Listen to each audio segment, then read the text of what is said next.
the ropes.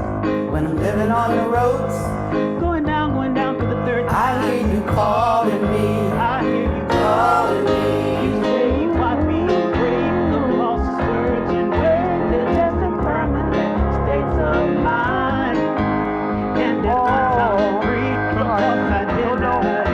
Because the master calls from afar, calling me. I hear you calling me. There is a true unbinding, a joy to be received. When stainless vision rises and we stand undeceived. Embracing circumstances, our hearts will be released. This is the end of suffering.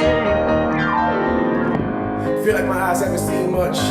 Feel like my words don't mean much. From the dirt on the ground that my knees touch to the sky up above when I reach up, I hear a voice from the distance, and it's calling me to witness. If it's a part of you, it's a part of me. I hear you calling me. Calling me, I hear you calling me. calling me. If you want to be saved If you want to be saved, from your self-destructive ways, listen to the Master. calling, Open to the Master. calling, Calling to the master. calling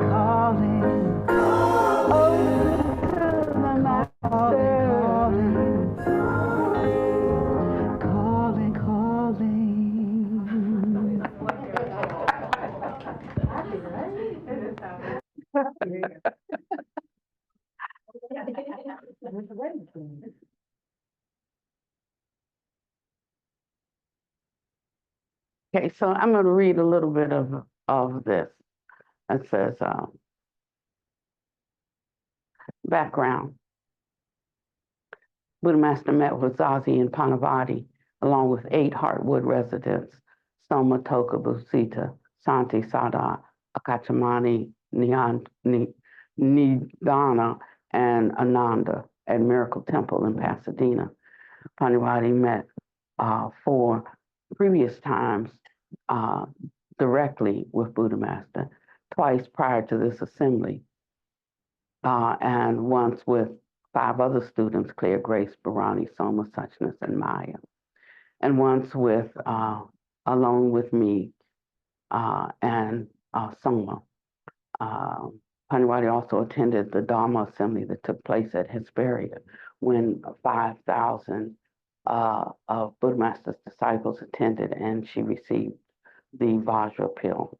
After this assembly, Zazi also blessed us with a special holy Vajra pill. And this was the Vajra pill that flew from where they were in the east all the way to the United States, to Fresno, to that temple.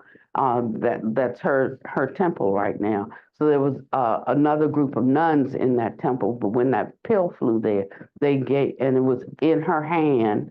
I think it's on the website. You can see when it starts to wake up, and then it starts moving and dancing, and then it flew, and it ended up in Fresno, and that's why that is a Vajra throne, because that was a high level occurrence that transformed the natural order of things. And so they gave her that temple because that was her Vajra pill that awakened. So she said it was the most auspicious time. I waited for this for so long. I felt if only Buddha Master could see in Pannavati what I see, great things could happen. And tonight that happened. Perhaps she's not ready for it, or perhaps she was not ready for it before. She said, I saw him for the first time, and I feel the feeling was mutual. I've not felt such pride in anything I've done. Forgive me, I'm going to bring out the Holy Vajra pill to celebrate. So in all these years I'd known Zazi, I'd never seen the pill. It's encased in a big crystal because it's still like moving all around. And she brought it out, and she blessed everybody with it that one time. So I think I'd known her 20 years, and I'd never seen it, but she brought it out that day. And it said the Holy Vajra pill, it danced and it danced in its enclosed um, uh, glass. There had been many times it was passionately requested, but she'd never brought it out for the students. So this time we're sitting there with Buddha Master, and she says, first the Chinese nuns were asked to leave. This was not for them. I knew something was special and underfoot when James was asked to attend, and when Brother Vince, who's now Rambo, when Rambo showed up in full lotus button dress. That means he had his the test by the Yidams had been conducted, and he's a gold button in accomplishment. And so he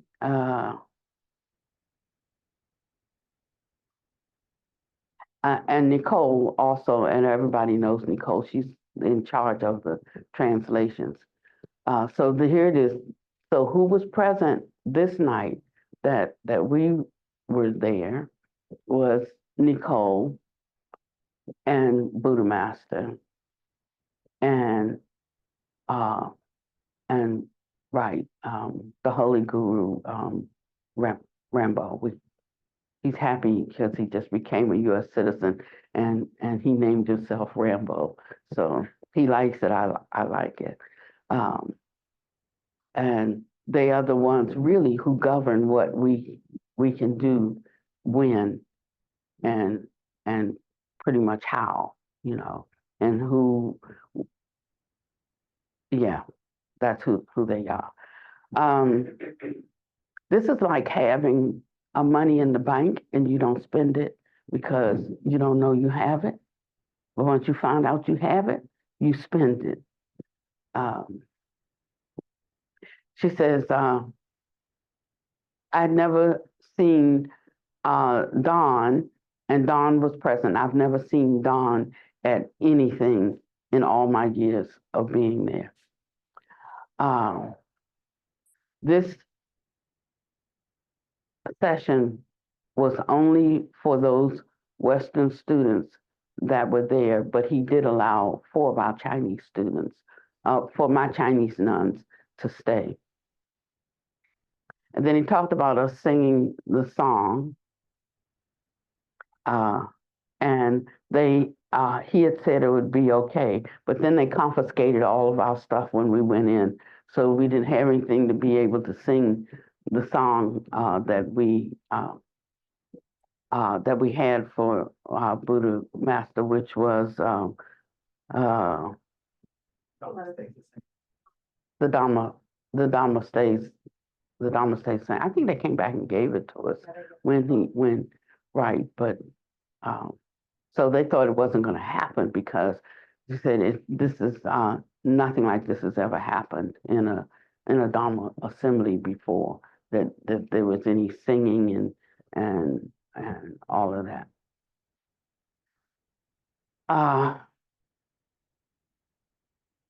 And then he asked me a series of questions, like if I had the capacity to support a large center, because he said it was going to need to be large. Okay.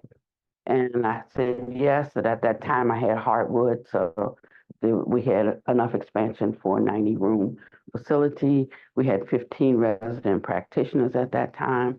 I have over 100 Dharma teachers that Dharmacharyas that I think only like maybe 2 or 3 are actually following. I lost all of them, but that's how many I had at that time. And I had a wait list for the next Dharmacharya class, which I decided not to give because I didn't feel I had to go through some training, and I no longer felt that I was qualified, nor should I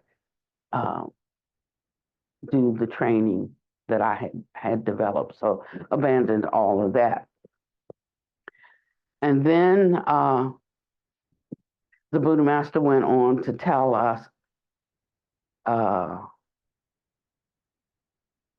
gave a discourse on how we should proceed. He said there are 4 branches of activities that we need to do: listening, then contemplation, then practice, and finally, there would be the accomplishment, the attainment of realization. He said listening means hearing and reading the teachings.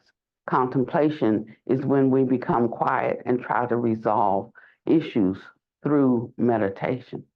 Practice is when we actually do dharmas through meditation, which includes visualization and chanting, as well as what we do moment by moment throughout our daily life.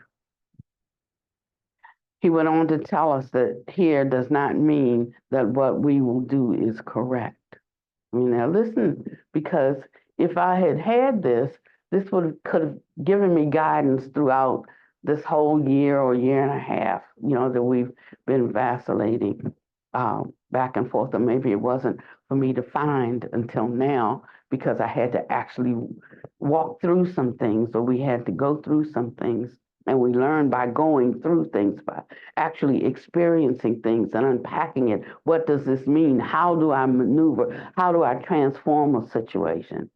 And we all have all kinds in our lives that we need to penetrate and get on the other side of it. And he said you can't do it by just thinking about it.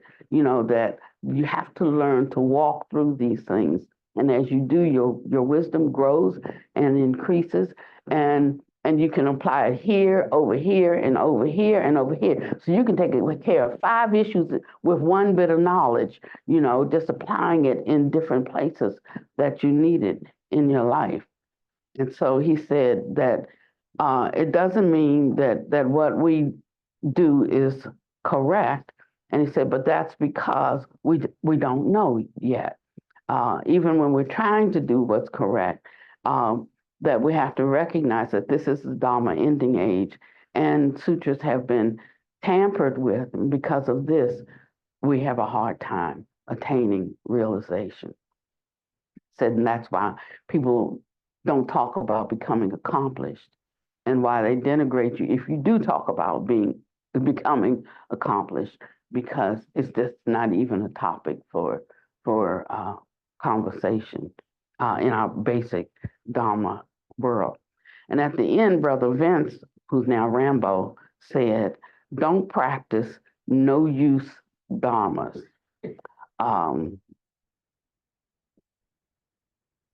then he talked about one thing in particular, for instance, in when we're talking about the Bodhisattva vows, and we vow to save all living beings, that we won't enter into Buddhahood until, we've saved all sentient beings. And he said, is that really dharmic? Is that really what the Buddha taught? So we'll never reach our goal of Buddhahood then. So he said you have to keep pressing towards your goal of Buddhahood, moving up the ladder from ordinary human being to Arhat, Bodhisattva, which is the Buddha to be, to Buddhahood. And although you can help in some capacities, the more you move towards that goal of Buddhahood and ultimately become that. And then he talks about all the different levels of Buddhahood, different levels of awakening. So he said, so one should never stop their trajectory saying, oh, we won't become Buddhas until everybody becomes a Buddha. And he said that's one perfect example. And as long as you keep making that vow, you're never going to into Buddhahood. So it seems like a little thing, but it's not a little thing, because you're building up your confidence on the vow that you're making. So sometimes we've made vows in the past or aspirations that we need to check in on it, because we might need to update. We might need to update that a little bit, as we grow more, as we learn more, and making those corrections. So he talked about that. And he said, so this is where he put, all the Chinese out. He was saying this was not for them to hear. He had a particular way of speaking to them in a way that fit with their karma, their causes and conditions, and what would be the most advantageous and would help them, the most. He had a different way of speaking to us and different instructions. So he wouldn't even let them hear how, the things that he said to us. So you remember when he's talking about the Buddha Dharma and what is the Buddha Dharma, and part of what is Buddha Dharma and what is the truth is when the right things are and the applicable things are said to the right people.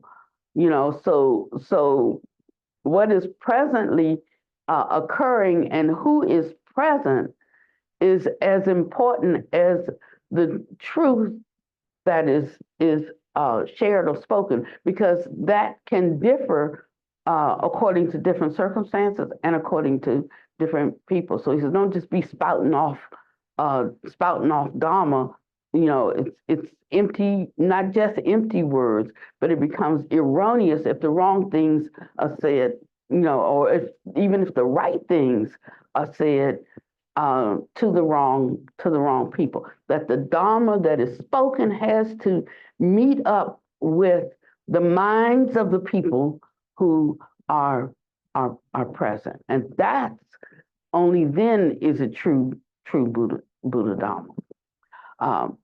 So he went on to say, so he asked whether, he said you had to have a big facility, do you? And I'm like, yeah, and I told him a little bit about that. And he went on, you must become a master and take students in order to attend the special Dharma or higher teachings that you will need to become enlightened. This is not new.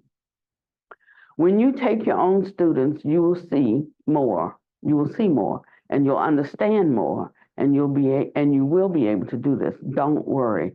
Don't think you're not qualified yet or ready, because I will bless you and I will empower you to do this.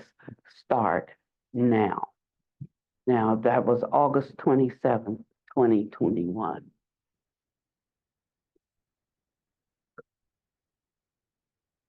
And that was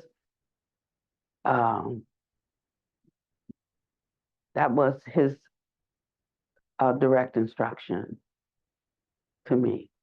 But when I started trying to do it, I would get all my feedback. You can't do this. You can't release that. You can't speak this. You don't know. And over time, and I'm apologizing to you all today, because I'm always talking to you about fearlessness. I'm always talking to you about courage. I'm always talking to you about handle your own problems, that's what this Dharma does. It helps you to meet whatever comes in the course of a day, you can meet it. You can meet it. But I myself, I failed in this.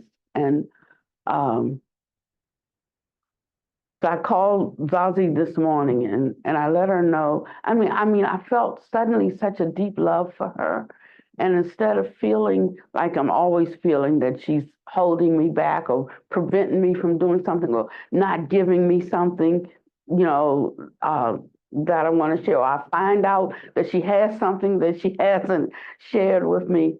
And I would say in a state of constant agitation or upsetness, but I have nobody to blame but myself, and I see why she wrote me back last week saying chicken to chicken, because she remembered what he said.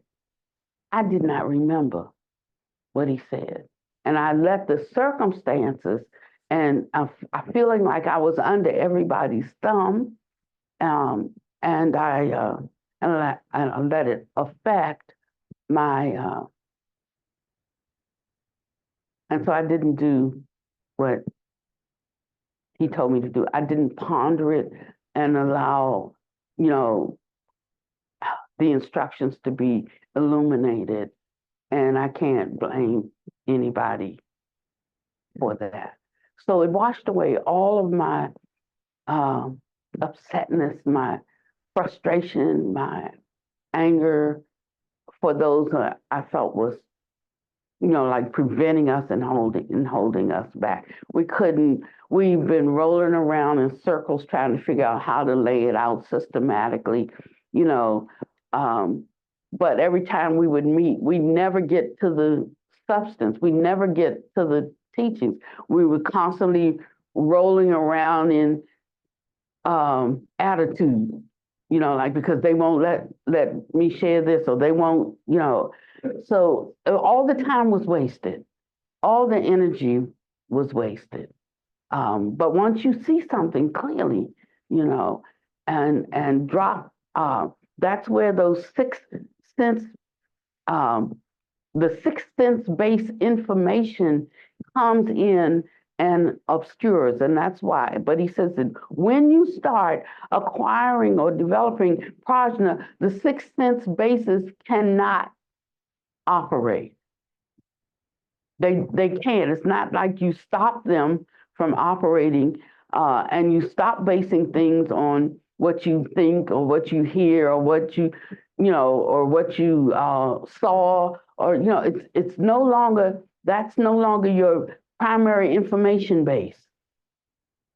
And so it says that it's not that you put that to the side and press on anyway. It's that they cannot even operate. They cannot rise. And so that's what prajna does. It starts to replace the authority of the six consciousnesses with the higher consciousness, or the original nature, or your Dhammakaya, starts to replace them as the knower of your field. And so,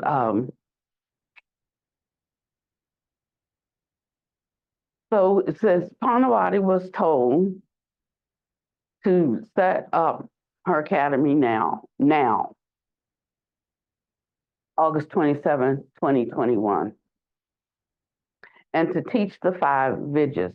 Other schools don't have the 5 Vijjas. I mean, it's like other training, Buddhist training institutes and so forth. They have them in Tibet, and says this is very important. That's why the 5 Vijjas Institute in Tibet was so popular and had 10,000 students. That institute was founded by the Nyingma Tantric master, and it had several different names, GAR, and the 5 Science Buddhist Academy, and the Sutter Larone. They studied the 5 Vijjas: the sound Vijja, the craftsmanship Vijja, the healing Vijja, the logic Vijja, and the inner realization. The inner realization Vijja reflects the last part of the 4 branches mentioned at the beginning of this discourse, and we don't have a translation for the discourse that he gave, but that was the speaking of the release of the expounding. So that's the inner realization Vijja, the expounding part. There are more than 20 dharmas that can be used to become accomplished and gain inner realization.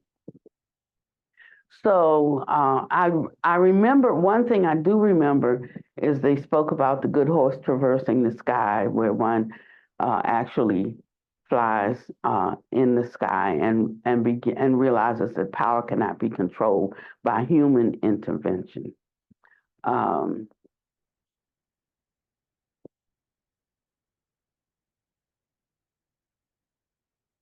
then he talked about the practice of the Samo, and that we had to have the manual to do so, to practice Samo.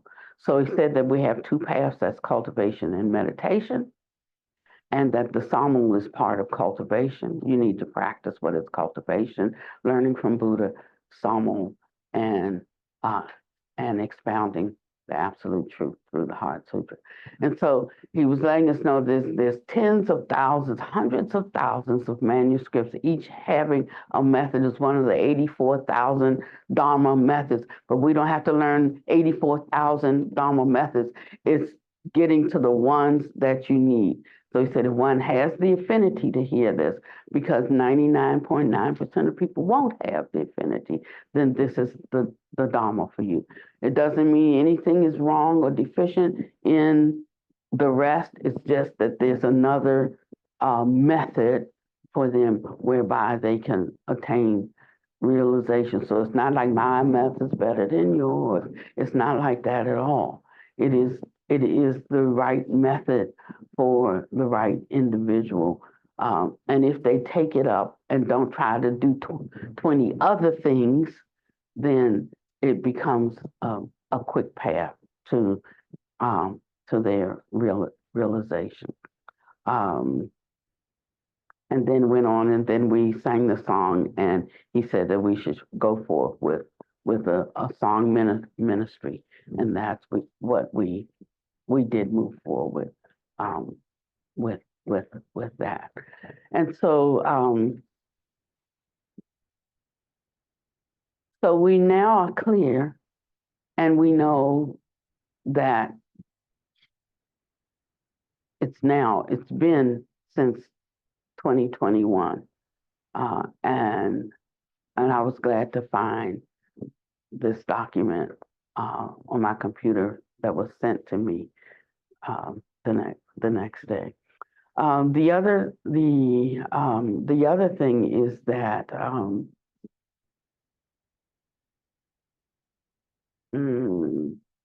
well, I forgot the other thing I wanted. Okay, wait. It's one sentence that I wanted to share. And if I can't find that one sentence, I'll just tell you. I'll try to just, he said, just practicing visualization and meditation will not allow you to become accomplished. If you just practice meditation, you will obtain powers, but if you have not practiced cultivation, then you will be basically just be a show off. All Buddha Dharma must be established by conduct. You must wish that all Buddhist disciples obtain liberation, acquire the four limitless states of mind. Wish that all will be better than we are. Wish that all will be better than we are. Wish that all will be better than we are. These are very subtle things. Very, very subtle. Because as we grow more, if we don't cultivate in a certain way, then we will be, there's a kind of conceit that we can never, ever, ever uproot with our views, our opinions, and our discriminating mind. And yet we're learning very powerful things. So imagine what happens when you learn very powerful principles and can operate in them with self-aggrandizing mind. Imagine the havoc one can just perpetrate on the people with that kind of mind. And so we have to, along with this, there are things that we practice that help us to like just easily be humble, even if you are powerful, even if you are good, even if you can sing, even if you can give a Dharma talk, even if you have wisdom. There's a way that one must view and hold themselves for this to be right action, and just not some extraordinary action that you see. So a lot of times it's not that we don't have the principles and not able to walk forth in them, that this part of us has not been rectified. And so you learn obedience by the things that you suffer. You overcome those tendencies as you encounter, bump up against, and surmount obstacles. So it's sort of like I used to tenderize my steak with it's like a iron, well, whatever the metal was mallet, they had pointies on it, and so instead of putting the chemicals on it, I would like just beat that sucker, and once you beat, I mean, and it was so tender, but I didn't want to use chemicals, and so it's like that we learn how to overcome, to encounter, and to use the wisdom that's not based on the sense gates, right? The sense consciousnesses on wisdom, and use wisdom that's not based on that, but that's based on prajna as a result of doing what in meditation? That's right. Contemplative reflection on the truth. It's really simple. And we're already doing it in certain ways. We just have a few things mixed up. But if you have one direction mixed up on your directions, you might never get to your destination. Just one little wrong turn, and so that's what this is all about. Really just correcting where there may be one little thing that's off. And the minute you do that, you like barrel through because you're practiced at it, you're disciplined at it, you understand it, you have a heart for it, you give yourself to it. Like when you're saying, like, what's wrong? Just that one little twist right there, that one little turn. It says that one of the most important ones is wish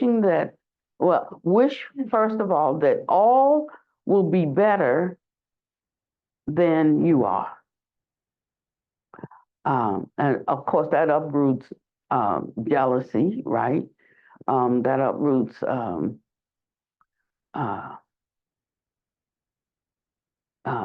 ego pride, that it puts us in a place that we really do esteem others, if not more highly than ourselves, at least equally with ourselves. Someone was saying yesterday, what day did we have? Did we have Dharma study? That was yesterday? Right, okay. I was saying, like, when we understand that, that my action, denigrates somebody, or my action hurts their feelings, or whatever, when we understand it, we can change it. But this teaching says that if they are hurt, whether I understand it or not, then I cannot do it. I don't have to wait till I understand it to not do it. I can just simply not do it. Why? Because it hurts. It hurts another. So having compassion for people is really being right there, nose to nose with people, wishing their happiness and wishing that they not be separated from their happiness. Last night after we finished working, we did the Vajrasattva. Yeah, this was after we had the popcorn. Yeah, and what? After, yeah. So we came back upstairs to the living room, and Sister was making. Kadara was offering to make popcorn, and I think Reba was preparing today's meal, and she was doing something with butter, and Kadar started making up a song about butter, and she's singing butter, butter, and she makes, and then she started singing about something else, the popcorn and or something. And she had this whole Disney song going on that she was singing about the different ingredients that Reba was mixing in. And it was just like a state of happiness, you know. And then she was singing, oh, and she was getting louder and louder. Finally, I had to say, Yashi. And she said, sorry. You know, uh, but it was just the joy, you know, and I enjoyed it so much because she's in a happy state. You see what I mean? And well, maybe it wouldn't have been my thing. Of course, it is my thing. You know, you just sing better than me, but it's my thing. But if it wasn't the fact, it was the joy overflowing because of her joy. And these are the places that we have to look, because it's the little foxes that spoil the vine. You know, I don't need to come and teach the first precepts. We all know them. We probably wouldn't even be Buddhist practitioners, because you have to have a certain cultivated seed of goodness for any of this to make sense to you, because there's so much don't do this and do that, that you wouldn't even be interested. You couldn't even receive it in the right way, you know? And so because you already have a strong seed of goodness and a good understanding of some things. So we're going deep now. These are the little foxes that spoil the vine. And so, so he was saying, this is what we have to do. Wishing that all will be better than we are. Why? Because their happiness is our happiness. In the beginning, it's our happiness that's our happiness. But as you continue to walk in this way, there is a transformation. There is a transformation. And the happiness of others actually becomes your happiness. Taking care of others actually becomes the way you take care of yourself. And they're suffering. When they're suffering, it's your own suffering.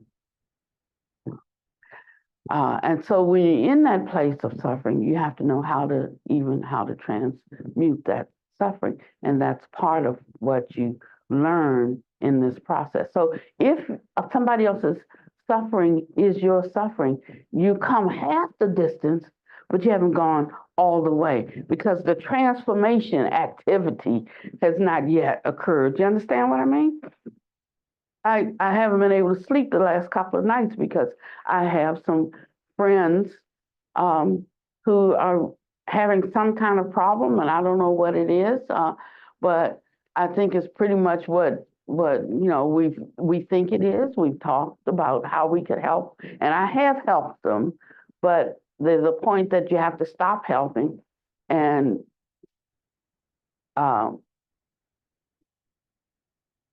I reached that point, you know, that the help would not be help, even though they have children. I'm at another dilemma now, which is whether I should call somebody because children are involved.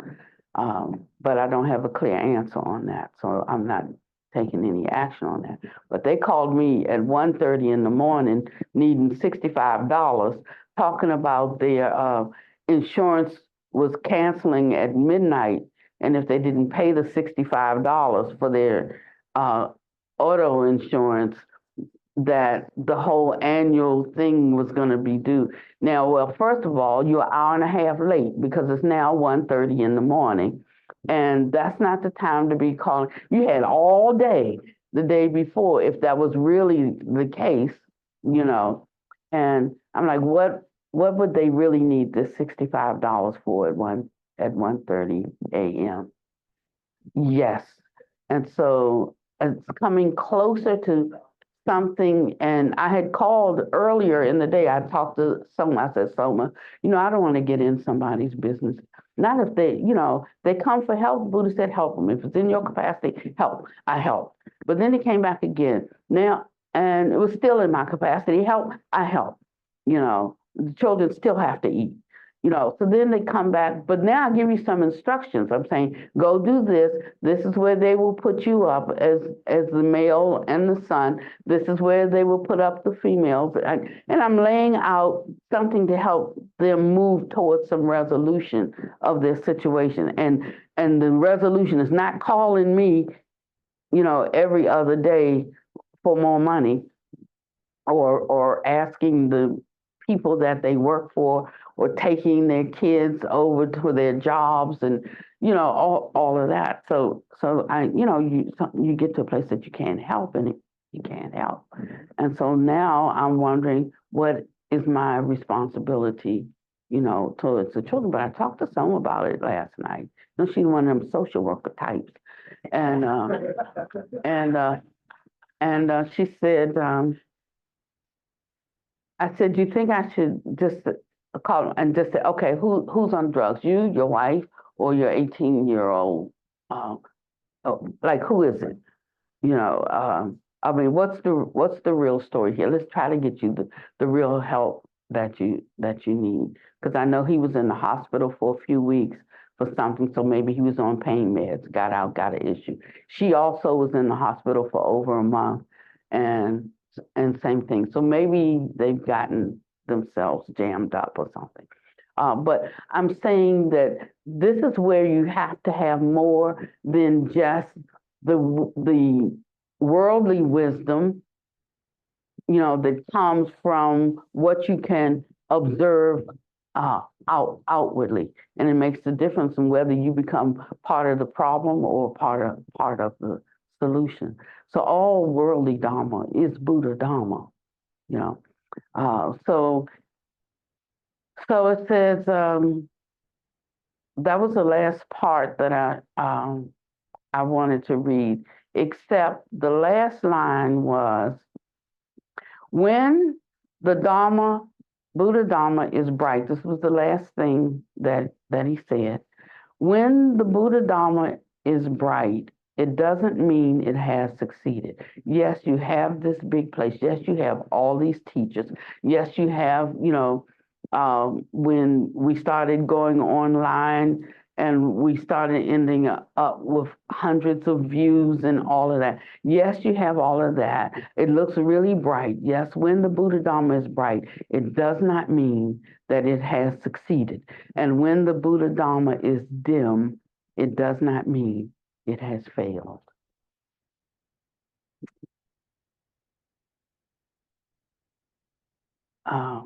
So beautiful. I mean, really, yeah. It helps us to be able to see through the lens of prajna instead of using our ordinary sixth senses. Okay, so now it's test time. I'm going to see for the next 30 minutes how much you have learned. And I'm looking for these little things. For instance, remember when he talked about causality and rules and methods of continual practice, and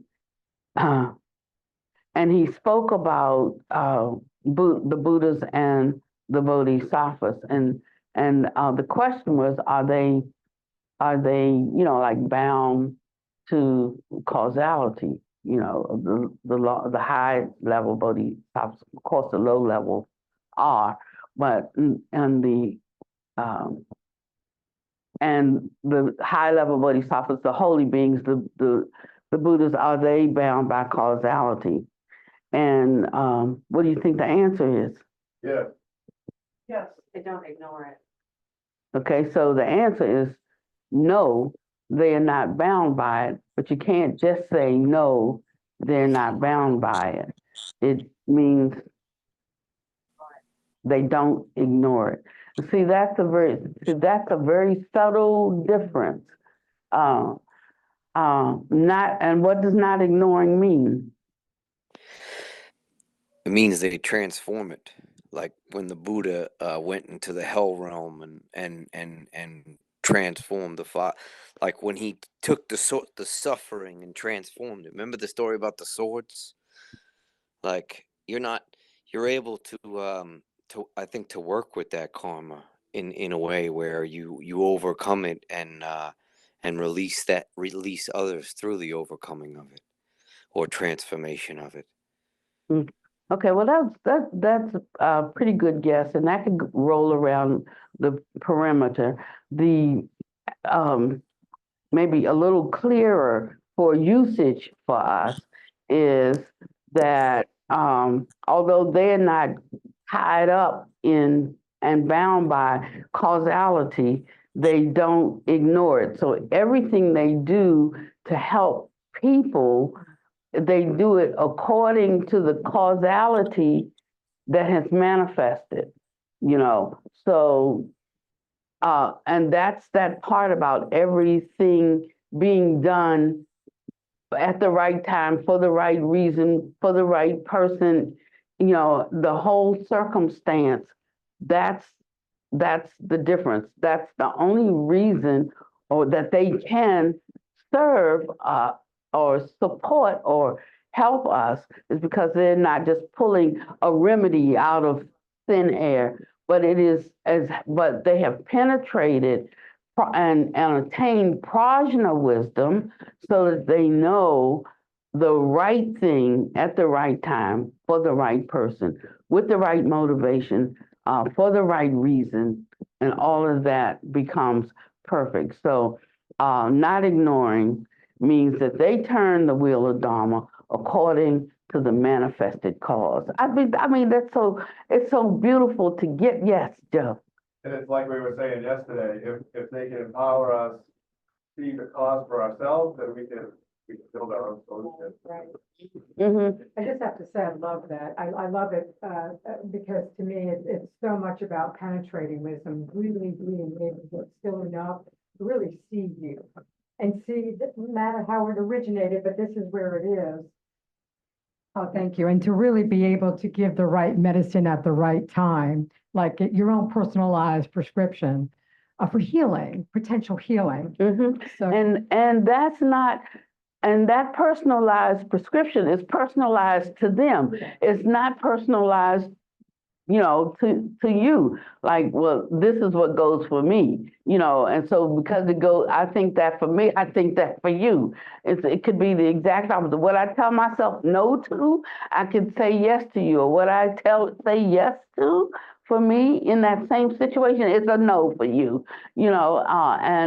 And having the confidence in that way. So there's this word transforming something, and you actually transforming it by the power of the Dharma that is alive and awake in you.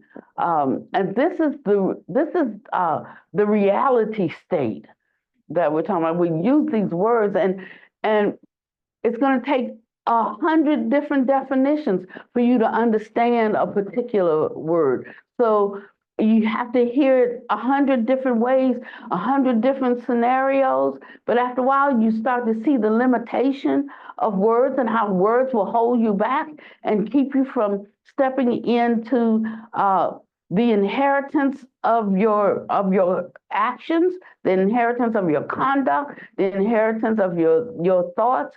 It will keep you from it if you lock things down. If you around words and definitions, or even around something that you call truth, without recognizing truth also includes the present moment and all of the factors, the causal factors that are coming together right here with people, places, and things. Yes.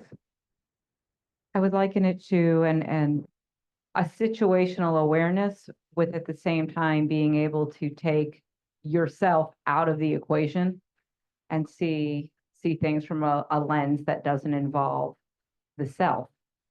And that would be a different cause and condition and a different place to hold depending on everything that's going on, not just coming in with the I know this, but knowing what to do in that moment based on what's going on, but not about you, about that situation and the involvement of something beyond yourself.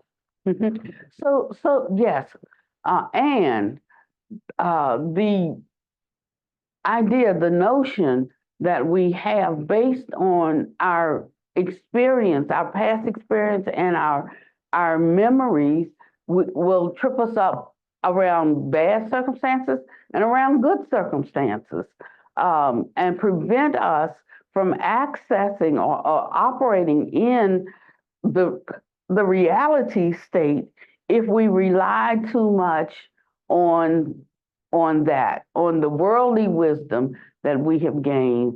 If we fall back on that, it obscures or does not let us see. It's like I can throw a football and sister can catch it back there. But if I was really skilled in practice, I could throw that football and it land out there in the parking lot somewhere. So you could say scattered wisdom lets you see that far, but prajna lets you see the end game, you know. And so it's taking the Dharma lessons in this way and looking for that, not how many pages we can get through, but how closer we come to the reality state with the right heart, the right attitude, having watched and transformed our mind. And that depends on which mind consciousness, is operating and the data is being pulled from. That was good. Good answer. Good answer. Well, yeah. Because I think I'm understanding something different about what our role is and what our work will be that I didn't get in the beginning. And then he asked that question that night. He said, "Do you all want to be Dharma masters? Do you all want to be Dharma masters?" And everybody in that room, all that went with me there, said yes. Now, will that happen? Will Pannavati actually get the academy going? Will I be a Vajra master? Will you be Dharma masters? It doesn't depend on Buddha master. It depends on how we cultivate. It depends on what choices we make. It depends on what we want to do. It depends on, it depends on a lot of different things. So when a prophecy goes forth, I don't think we use the word prophecy in this particular system, but I'm going to use it because it's one I'm real familiar with. When a prophecy goes forth of what is possible, it is a snapshot of what is possible. It could be, it's like, don't even try to go down that road because that road is cut off. I remember one time, if I don't give the definition, circle me back, right? So I remember one time my pastor, she calls everybody, says, "Come to service. We're holding a special service." I think it was that same night, tonight at 7, or maybe it was tomorrow, but I think it was the same night. Come at 7 o'clock. And everybody's calling people saying come, because we're gonna have a word from the Lord. Yeah. So come, and so we all come there, and she had one thing to say. The service was over in like 5 minutes. She told a story, and then we know, okay, this for somebody. And it happened that night to be for me, but it changed the course of my life. She said, "There's somebody in here, and you're at a crossroads." And she said, "God told me to tell you that." She said, "Your love for him is like a chair. And I've moved the chair, so don't try to sit in it. Don't try to sit in it.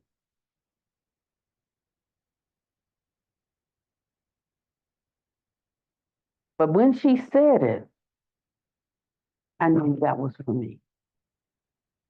That showing what I wanted to hear. I wanted to hear everything's going to be all right. You know, I wanted to hear. I had my ending to that story. But when she spoke that, I knew it was for me. Because I was earnestly seeking an answer to my problem. And I had a certain lifestyle,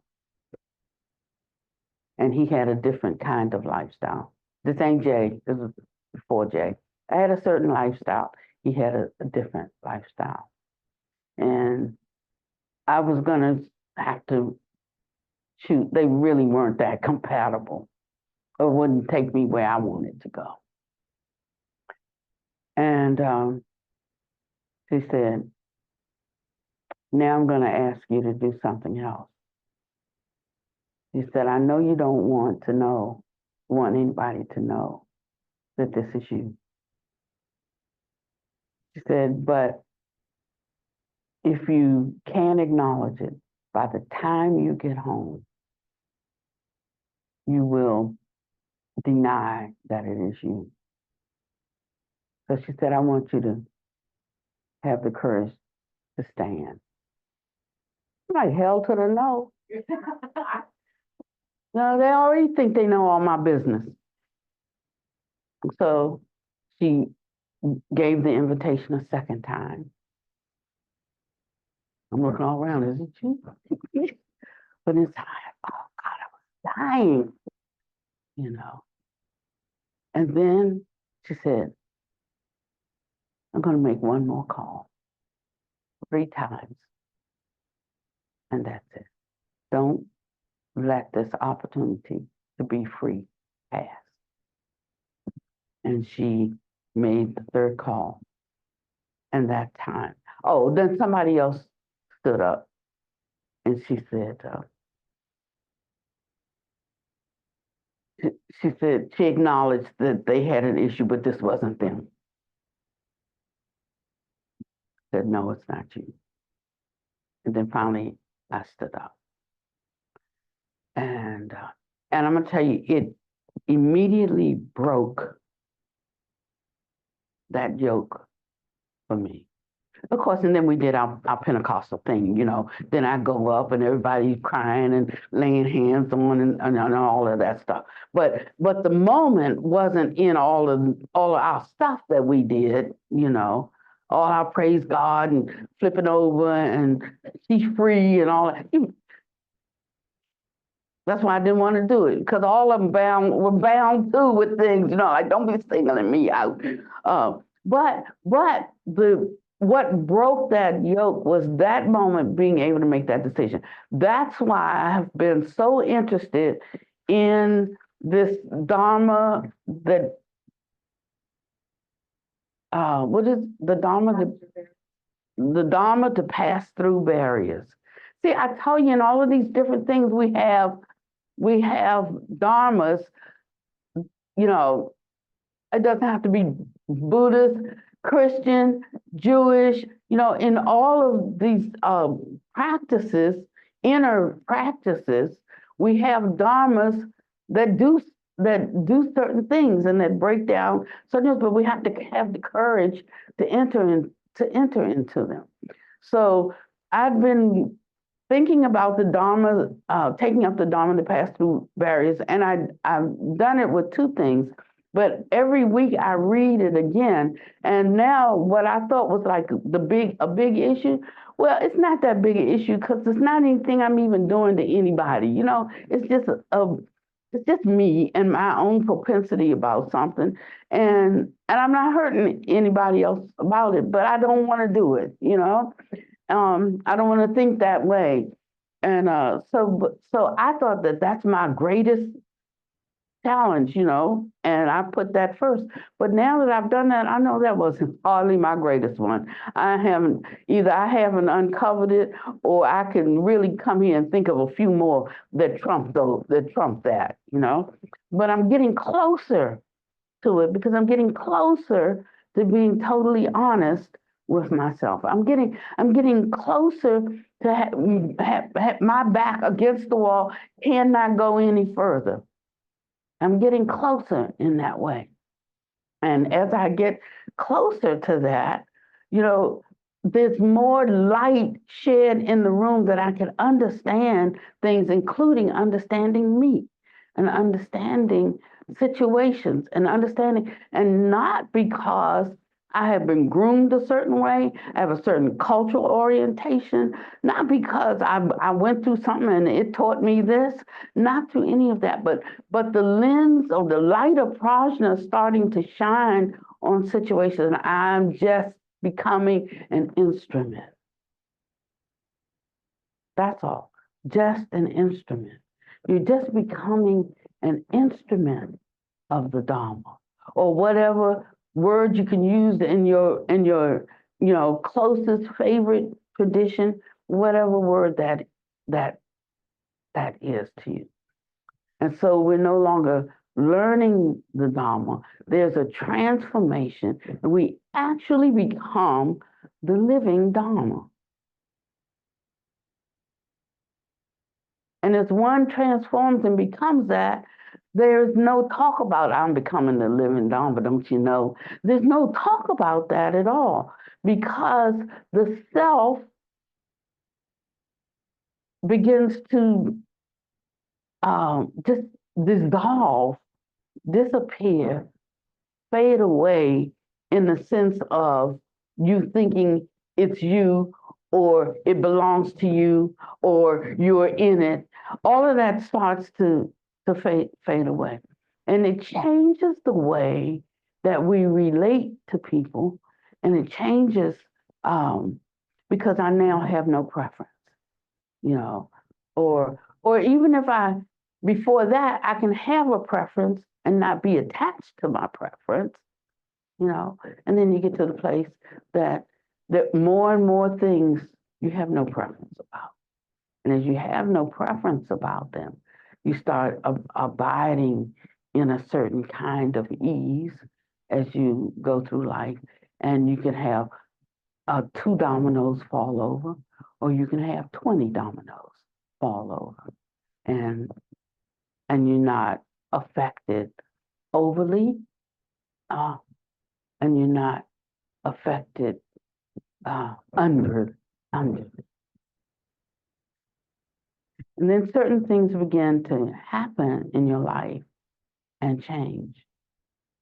Sometimes if you have a bad organ, they have to take it out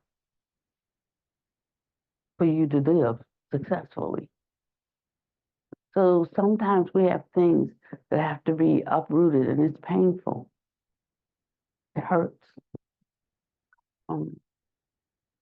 And we go through something in the, surgical process, and then a healing process behind that. So you can know what's happening, what's going on in your life. Ask the question. He said, ask a little question, get a little answer. Ask a big question, get a big answer. And sometimes it's the smallest question that is the biggest.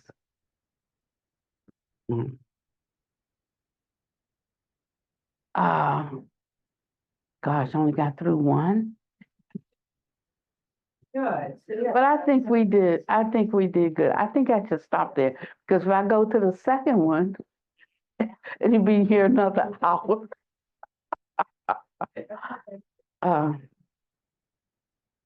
Wow. Well, I just want to add this partial question. Okay, this is going to be partial. Ask a partial question.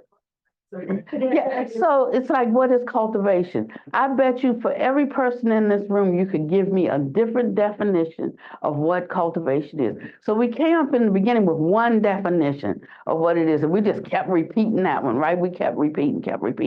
And then we sort of added a little bit more to it. So now we said cultivation is this and this.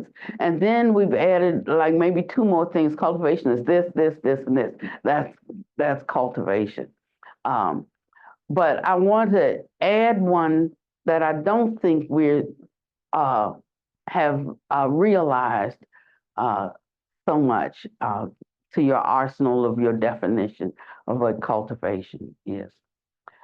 And that's because this was at the beginning of expounding when we didn't hardly understand anything that was being said. And that was being repeated 10 times. And it was like, I heard that already, heard that. But we didn't get it. It didn't go in us. We just heard it. We could either palpare it or we could forget it, but it didn't go in us, you know. But so I'll throw this one in and then we'll end. So he says here at the beginning of expounding the absolute truth of the Heart Sutra, then what is cultivation? Cultivation is to change the order of the maturing of causes and effects. The goal of cultivation is to actually transform causality. You decide which should mature earlier and which should be made to mature later. You have to transform causality. Everything is a matter of realizing fruit or effects based on causes. Now that's a short few sentences, but it's a game changer in how you walk out your cultivation. When you add this understanding to the other understandings that you already have, it is to change the order of the maturing of causes and conditions. And that's when he gives the example of it's like building a retaining wall. It's like doing this good deed's not going to cancel out that unwholesome one. You know, you're going to get the fruit from that good one, and you're going to get the fruit from that unwholesome one. You know, but if I do 10 wholesome ones, I'll 10 like laying up 10 blocks. When that unwholesome one is trying to ripen, it hits the retaining wall. It doesn't land on me. It can't mature yet. Why? Because I have the retaining wall there. And you keep on building and building and building until you have that awakening. And when you have that awakening where you see the nature of not just the emptiness of self, but the emptiness of all phenomena, which also means then the emptiness of more. Nope. Well, what are we talking about? The emptiness of karma. So that's what I'm talking about. Until you see that karma is also empty. But if you haven't realized that, at the time that it ripens, it will ripen. It will ripen in your life. And so we're actually basically buying ourselves some time to penetrate reality and the empty and the nature of emptiness. So I say to you, and then I'm going to stop right there. One of the best contemplations that we can do is, rather than doing so much analyzing, is to see everything as a dream. See life as a dream, as a shadow, as a bubble, as a conjured city. See that everything that you know is compounded. Even your knowledge is compounded. And just keep reflecting on that and ask the big question. What does that actually mean? And you will start transforming the nature of appearances in your life. And your mourning will be turned, mourning, will be turned into joy. It's kind of not based on anything. It won't take something to make you joyful. It's just that you have the lessening burden of the negative karmic effects and the confidence and the assuredness of being in a room where the lights are on. So you're not bumping around, stubbing your toe, or seeing monsters in the shadows. No. Thinking of life and the things that come into your life as a shadow is one of my favorites, because I can actually see that shadow, but I can't grasp it. I can't pick it up. And thinking of life like that makes you not worry so much, and it leaves more space for one to fill that gap. The gap between thoughts is not nothing. Everything and anything can be in there. So looking for that gap space, don't think of it as nothing, because that's where it's not some negative. It's where the marvelousness of existence lies. May you be well and happy and peaceful. May no harm come to you, no danger. May you always be able to meet the inevitable difficulties of life. We won't be having Dharma this Sunday because Sada is being installed, and we would hope that that at least some of you, anyone who wants to go down to the Cambodian temple in Lowell with us, we invite